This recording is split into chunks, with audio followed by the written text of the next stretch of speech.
What's up, Hockey Town? I'm Carley Johnston here with Red Wings alum Doug Brown to continue the conversation about some of those historic games we are re-airing. What's up, Doug? What have you been up to? It's going well. I'm living in Greenwich, Connecticut the last 5 years and sent 5 kids off to college and 4 have graduated and one's still in. So life keeps moving. Let's talk about your career. You joined the Wings before the 94-95 season. What was it like joining the team in that first conversation with Scotty Bowman? Well, that's a great question because my first conversation with Scotty Bowman was I got pulled off the ice. I got picked up in the waiver draft from Pittsburgh. It's middle of January. It's after the lockout. Management and players are not getting along. Craig Patrick, I was playing for Pittsburgh the previous year. Craig Patrick, he says, Dougie, I got good news and I got bad news for you. And I said, well, what's the good news? Good news is you're not going to Ottawa. I said, not going to Ottawa. And I said, what's the bad news? You're going to Detroit. I said, Detroit? I had played my whole career in the Eastern Conference, married an East Coast girl. I had no intentions of going to play out West. Why did Detroit want me? So Craig Patrick puts me on the phone with Scotty Bowman. I go, Scotty, trade me back to Pittsburgh. And he says, nah, Dougie, I need you. I need you to come play. We got a game tomorrow. You're going to play on Stevie Eisenman's line. And I'm thinking, Stevie Eisenman's line, maybe that's a good idea. And so he says, after the game, you fly back and you can work the family out to Detroit at whatever pace you want. I said, okay, Scotty, I'll be on a plane in 2 hours. From then on, what was your relationship like with Scotty Bowman? My relationship with Scotty was outstanding.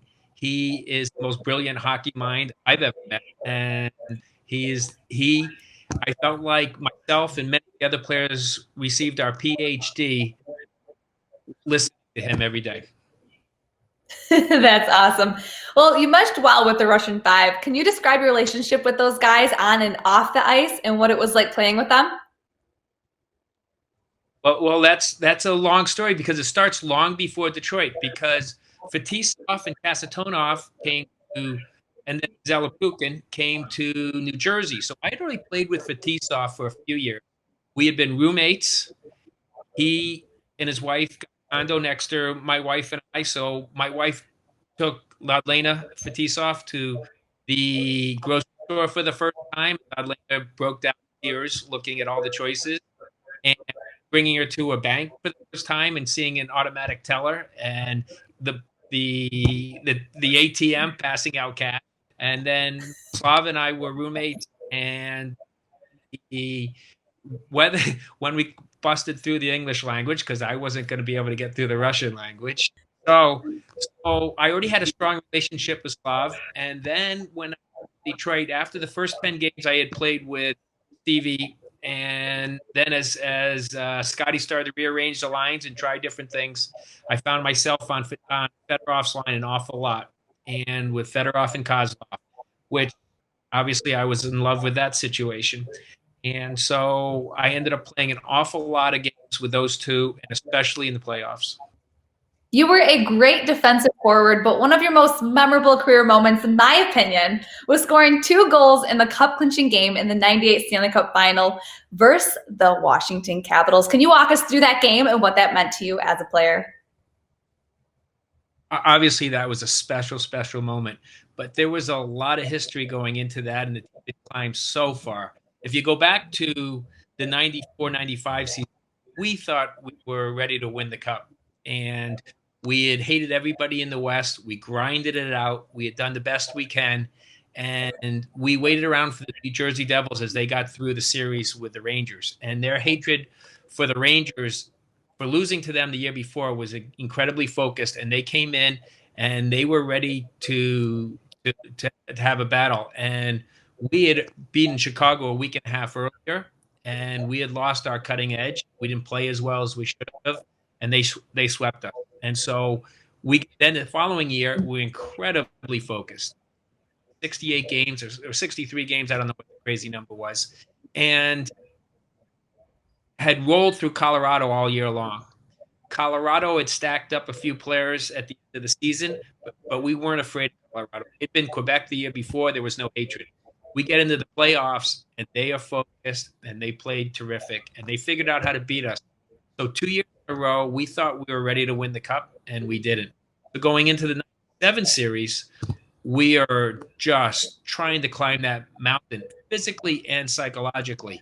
And when we were able to climb that mountain, which was awesome, going into 98, we knew what it would take. We were mature, we were grown-ups on how to win. And going into that final series against Washington, we knew what we had. If we had the discipline, we knew what it was going to take to win. We grinded away 1, 2, third game. In that fourth game, I was fortunate enough to play on the second power play on the point if Larry Murphy ever came off the ice, which he never comes off the ice. Larry Murphy had broken out of the zone and passed the puck up to Fedorov, and everyone's working up the ice. Murph comes to the bench, and when I saw Sergei cross the blue line, I jumped off the bench at the far blue line and jumped as fast as I could towards the net. I knew Sergei gave a beautiful turn, the most gorgeous aerial pass, and Thomas Holmstrom doing what he does best, standing right in front of the goalie, who never saw the shot coming. So I was fortunate enough. Murph came off.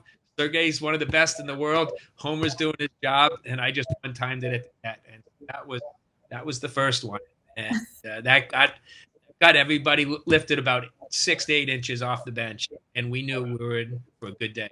You gotta love those moments. We've also heard that you had a little bit of history with the Capitals coach, Ron Wilson. Can you tell us about that? Wow, you're doing your homework. Previous year, Ronnie Wilson was the head coach of Anaheim. We had played Anaheim in the playoffs, and my was skating with Sergei to chase Korea and Solani up and down and up and down, and two of the fastest, most world-class players you're ever going to play against. And so I was in a road race with those guys every single day. And obviously, Sergei, Korea, Solani are all Hall of Famers. I'm just blue-collar boy paying the price, trying to get the job done, staying with them. And I was given a gorgeous pass. I think Sergei might have sent it up, but I got to remember. And one of their D pulled me down on a breakaway. And as I'm trying to make a move on the goalie. So they got called on a hooking penalty. And so we went out, we scored on the power play, and we 1-0 that day. So after the game, Coach Wilson was doing his interviews, and I think the emotions got the best of him. And the way the writers write, which we all know it isn't always as the athlete intended or the coach intended, but he said that was a marginal call on a marginal player. And you tell any professional athlete that he's marginal, and you got more coming at you soon. So that's what happened. And so Brendan Shanahan, who does can turn the fork or the knife as well as anyone, would always say whenever we were going to play in Capital, I heard you're a marginal player, Dougie Brown. I heard you're a marginal player. So that's how he get me motivated to play against the Washington Capitals. Sounds like it lit a fire in you, I guess in a good way. But as you look back, it's also hard to talk about the 1998 Stanley Cup Finals without mentioning Vladimir Konstantinov. What was it like seeing him in Washington for that series? So you go back to 97. When we won in 97, it was only 3 days after we won the Cup. And that also helped us focus on 98. The line is, you do it for Vladdy, but it was do it for the entire group. We were all hurt by what happened, and from Illich's all the way to us, and we all needed to just bond together and do the best we can. So having Vladdy on the ice was a big part of who we were, and it made it more special seeing him in the stands during the game and having him on the ice after. And there's not enough words. I'm not articulate enough to to say how sentimental and loving the entire Red organization was as a whole. Is there a message you'd like to leave with Hockeytown? Well, the love for Hockeytown, yeah, I'll state it because we've had two weddings so far, and the argument's been to have my children. Should we have it in Detroit? Well, my third daughter's getting married. My third child, second daughter's getting married this year. We're going to do it in Michigan. The love for my family for Michigan is so strong. We lived there for 12 years after I got done playing, and for my children, it's home, and obviously, it's dear to my heart.